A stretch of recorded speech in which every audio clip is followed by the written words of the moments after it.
Everyone.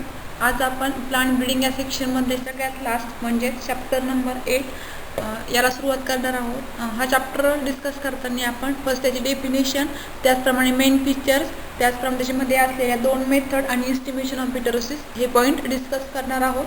तर आजच्या लेक्चरमध्ये आपण त्याचे फर्स्ट इंट्रोडक्शन आणि मेन फीचर्स बघूयात. इंट्रोडक्शन, फर्स्ट डेफिनेशन बघूयात. डेफिनेशन महत्त्वाचे आहे, 1 मार्क्सला एक्झाममध्ये डेफिनेशन विचारू शकतात. तर heterosis refers to the superiority of F one hybrids in one or more characters over its parents. म्हणजे हिटरोसिस ब्रीडिंग ही अशी कन्सेप्ट आहे की सुपॅरिटी ऑफ एपोन हायब्रिड्स म्हणजे ते काही एपोन जनरेशन आहे तर त्यामध्ये ते असलेल्या पॅरेंट्सपेक्षा काही कॅरेक्टर हे सुपेरियर असतील. म्हणजे कदाचित पॅरेंट्समध्ये नसलेले कॅरेक्टर हे एपोन जनरेशनमध्ये एक्सप्रेस होतील आणि जे काही एक्सप्रेस झालेले कॅरेक्टर आहे तर ते पॅरेंट्सपेक्षा सुपेरियर असतील. त्या कन्सेप्टला म्हटले जाते हिटरोसिस ब्रीडिंग.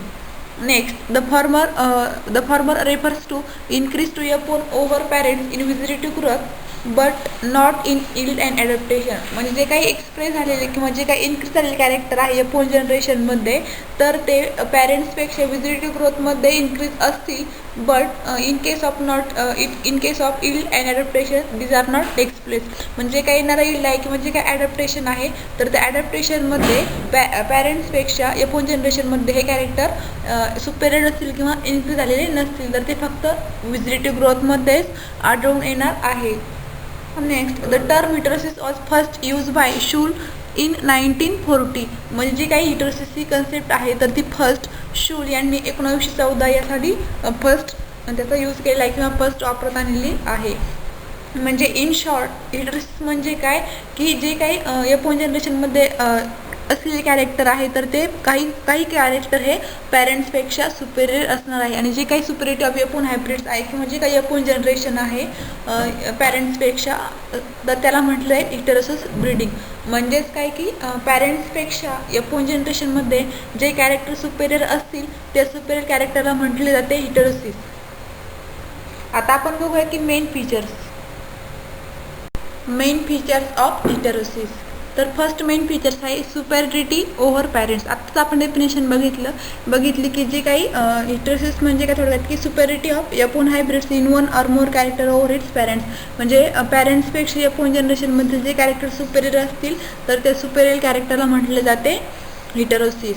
ओके, म्हणजे काय फर्स्ट आहे तर superiority over parents. Heterosis leads to superiority in adaptation, yield, quality, disease resistance and maturity over its parents. म्हणजे थोडक्यात काय की काही एपोन जनरेशनमध्ये पॅरेंट्सपेक्षा काही कॅरेक्टर हे सुपेरियर असणार आहे.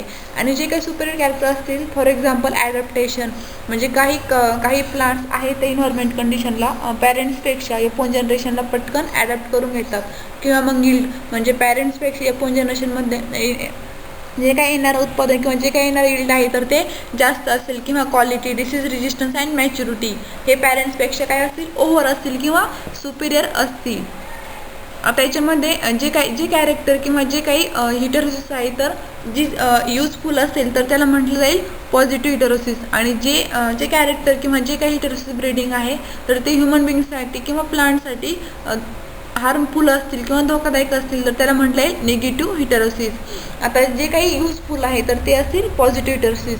आता generally positive heterosis is considered as desirable. आता जे काही युजफुल असतील तर त्याला म्हणता येईल पॉझिटिव्ह हिटरोसिस आणि ते जास्त प्रमाणात कन्सिडर केलं जाईल. Okay, but in some cases negative heterosis is also desirable. म्हणजे काही केसेसमध्ये निगेटिव्ह हिटरोसिस पण इन्क्लूड केलं जाईल किंवा त्याचा पण विचार केला जाईल. आता for example negative heterosis for plants height, maturity, duration and toxic substance is desirable in many cases because it shows superiority over its parent. आता काही केसेसमध्ये निगेटिव्ह हिटरोसिस पण कन्सिडर केलं जाईल. आता निगेटिव्ह हिटरोसिसमध्ये काय की प्लांट हाईट असणार आहे किंवा म्हणजे जी काही प्लांट हाईट असेल तर ती कमी असेल पॅरेंट्सपेक्षा, किंवा मॅच्युरिटी किंवा ड्युरेशन अँड टॉक्सिक सबस्टन्स याचा पण डिझायरेबल केले जाईल. कारण की जे काही कॅरेक्टर आहे तर ते पॅरेंट्सपेक्षा सुपेरियर असतील किंवा इन्क्रीज असतील. म्हणून फर्स्टच पॉईंट आहे की सुपेरिटी ओव्हर पॅरेंट्स म्हणजे त्याच्यामध्ये पॉझिटिव्ह असतील किंवा निगेटिव्ह असतील. पण जास्त प्रमाणात पॉझिटिव्ह हिटरोसिसचाच म्हणजे डिझरेबल कॅरेक्टर म्हणून त्याचा कन्सिडरेशन केले जाते. आणि निगेटिव्ह हिटरोसिसमध्ये पण प्लांट हाईट असेल किंवा मॅच्युरिटी किंवा मग ड्युरेशन, त्याचप्रमाणे टॉक्झिक सबस्टन्स हे पण टॉक्झिक किंवा निगेटिव्ह हिटरोसिस म्हणून इन्क्लूड केले जाईल. कारण की हे जे काही कॅरेक्टर आहे किंवा हे जे काही डॉमिनंट कॅरेक्टर आहे तर ते पॅरेंट्सपेक्षा सुपेरियर असणार आहे. म्हणून म्हटलं की सुपेरिटी ओव्हर पॅरेंट्स. कारण जी काही डेफिनेशन आहे हिटरोसिस ब्रीडिंग म्हणजे काय की जे कॅरेक्टर F1 जनरेशनमध्ये पॅरेंट्सपेक्षा सुपेरियर असतील तर त्याला म्हटले जाते हिटरोसिस. सेकंड मेन फीचर्स किंवा कॅरेक्टर आहे की confine to F1. Heterosis is confine only to F1 generation of a cross. म्हणजे जी काही हिटरोसिस कन्सेप्ट आहे तर ती फक्त F1 जनरेशनपर्यंतच आहे. म्हणजे लिमिटेशन आहे. म्हणजे F2 जनरेशनमध्ये ती पूर्णपणे डिसअपिअर होते. म्हणजे ही जी काही हिटरोसिस आहे तर it can be related only F1 generation. It decline and disappear in F2 generation. म्हणजे जी काही सेकंड जनरेशन आहे तर त्याच्यामध्ये हिटरोसिस ही कन्सेप्ट पूर्णपणे डिक्लाइन किंवा डिसअपिअर म्हणजे पूर्णपणे काय होते ती नष्ट होते आणि त्याचा ऱ्हास होतो. Next the heterosis is related to F1 generation only. म्हणजे जी काही हिटरोसिस कन्सेप्ट आहे तर ती फक्त F1 जनरेशन याच्याशीच रिलेटेड आहे. महत्त्वाचं म्हणजे कन्फाईन टू F1 जनरेशन. म्हणजे हा जो काही मेन फीचर्स आहे तर याच्यामध्ये काय सांगितलं आहे की जी काही हिटरोसिस ब्रीडिंग आहे तर ती फक्त लिमिटेशन आहे तर F1 जनरेशनपर्यंतच. म्हणजे F2 जनरेशनमध्ये हिटरोसिसचं पूर्णपणे डिक्लाइन आणि डिसअपिअर होते. म्हणजे in short the heterosis is related only F1 generation. 3 नंबरचं मेन फीचर्स आहे genetic control. The expression of heterosis is governed by nuclear gene. म्हणजे जे काही हिटरोसिसचे एक्सप्रेशन आहे तर त्या कशाने कंट्रोल केले किंवा गव्हर्न केले जातात तर nuclear जीनद्वारे. In some cases, heterosis result due to interaction between nuclear gene and cytoplasm. म्हणजे काही केसेसमध्ये हिटरोसिसचा रिझल्ट हा न्यूक्लिअर जीन आणि सायटोप्लाझमिक जीन या दोन जीनचे इंटरॅक्शन होऊन हिटरोसिस ही कन्सेप्ट घडून येत असते. आता जेनेटिक कंट्रोलमध्ये काय महत्त्वाचं की जे काही हिटरोसिसचे जे काही एक्सप्रेशन आहे तर ते कशाने कंट्रोल केले जातात न्यूक्लिअर जीनद्वारे. आणि जो काही हिटरोसिसचा रिझल्ट केव्हा येईल की ज्यावेळेस न्यूक्लिअर जीन आणि सायटोप्लाझमिक जीन यांचे इंटरॅक्शन होऊन हिटरोसिस ही कन्सेप्ट घडून येईल.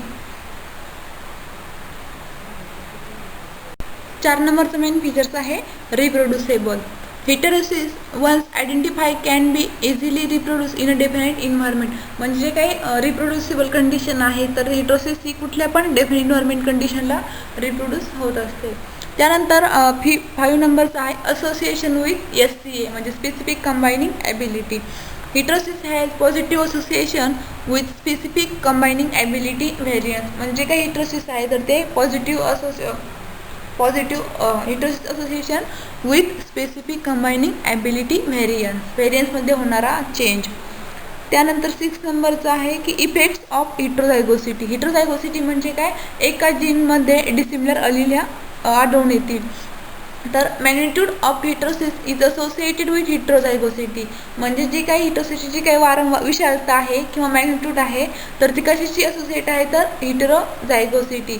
Because the dominant variance is associated with heterozygosity. याच्यामध्ये काय की जी काही हिटरोसिसची जी काही विशालता आहे तर ती हिट्रोझायगोसिटीशी रिलेटेड आहे किंवा असोसिएट आहे. कारण की जो काही डॉमिनंट व्हेरियन्स आहे तर तो कशाशी असोसिएट आहे तर हिट्रोझायगोसिटी. आता त्याच्यामध्ये काय जी काही डॉमिनंट इफेक्ट आहे तर जास्त प्रमाणात these are maximum in cross pollinated species and minimum in self pollinated species. जो काही डॉमिनंट व्हेरियन्स इफेक्ट आहे तर तो क्रॉस पॉलिनेशनमध्ये जास्त प्रमाणात आढळून येतो as compare to self pollinated स्पीसीजमध्ये जो काही डॉमिनंट व्हेरियन्स इफेक्ट आहे तर तो कमी प्रमाणात किंवा मिनिमम प्रमाणात आढळून येत असतो. आणि म्हणजे त्या कारणामुळे जे काही हिटरोसिस आहे तर ते जास्त प्रमाणात क्रॉस पॉलिनेटेड क्रॉप्समध्ये आढळून येते आणि सेल्फ पॉलिनेटेड स्पीसीजमध्ये हे कमी प्रमाणात आढळून येत असते. म्हणजे काय की हिट्रोझायगोसिटी म्हणजेच काय की क्रॉस पॉलिनेटेड स्पीसीज म्हणजे जे काही हिटरोसिस कन्सेप्ट आहे तर त्याचा जर इन डिटेल विचार केला तर क्रॉस पॉलिनेटेड स्पीसीजमध्ये हिटरोसिसचा रिझल्ट हा फास्ट आणि जास्त प्रमाणात आढळून येतो as compare to self pollinated species.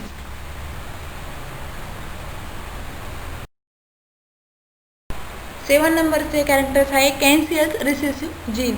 In case of heterosis, deleterious recessive gene are covered by the favorable effects of dominant gene. Deleterious म्हणजे काय, जे काय हार्मफुल जे काही त्रासदायक जीन्स रिसेसिव्ह जीन्स असतील तर ते एका स्पेसिफिक फेवरेबल इफेक्टनी कव्हर्ड केले जातात. म्हणजे काय, जे काही डिलीटेरियस रिसेसिव्ह जीन आहे तर ते एका स्पेसिफिक कंडिशन किंवा एका डेफिनेट इन्व्हायरमेंट कंडिशनमध्ये डॉमिनंट जीनने ते काय केले जातात, कव्हर्ड केले जातात. आणि लास्ट आहे की लो फ्रिक्वेन्सी.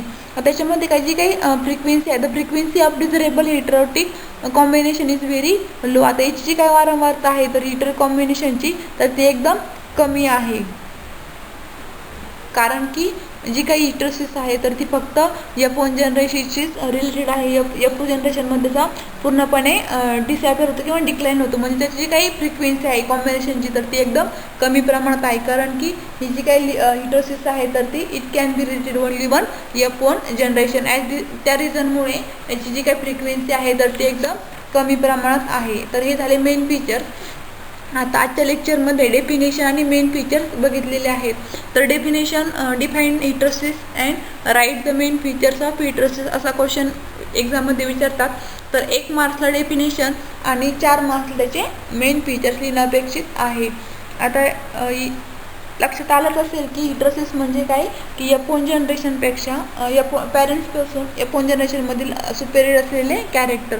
म्हणजे जे काही सुपेरियर कॅरेक्टर असतील, ॲडॅप्टेशन म्हणा किंवा मॅच्युरिटी किंवा रेजिस्टन्स किंवा ईल्ड किंवा ॲडॅप्टेशन, म्हणजे जे काही कॅरेक्टर ओव्हर असतील किंवा सुपेरियर असतील तर त्या कॅरेक्टरला म्हटले जाईल हिटरोसिस. त्याचप्रमाणे हिटरोसिस ही फक्त F1 जनरेशनपर्यंत त्याचे लिमिटेशन आहेत. म्हणजेच it can be related only one F1 generation. F2 जनरेशनमध्ये त्या पूर्णपणे डिक्लाईन किंवा डिसॅपियर होत असते.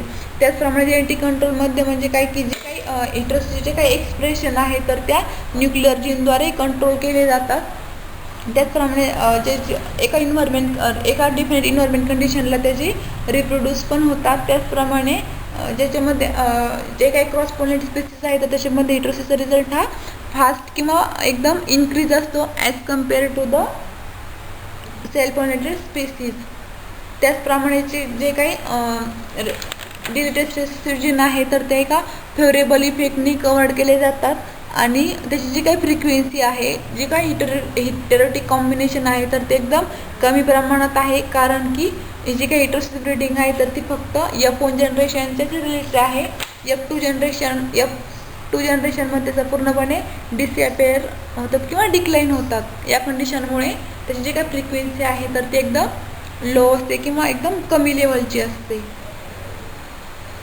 तर मेन फीचर्स एकदम महत्त्वाचे आहे, डेफिनेशन आणि मेन फीचर्स. Okay, thank you.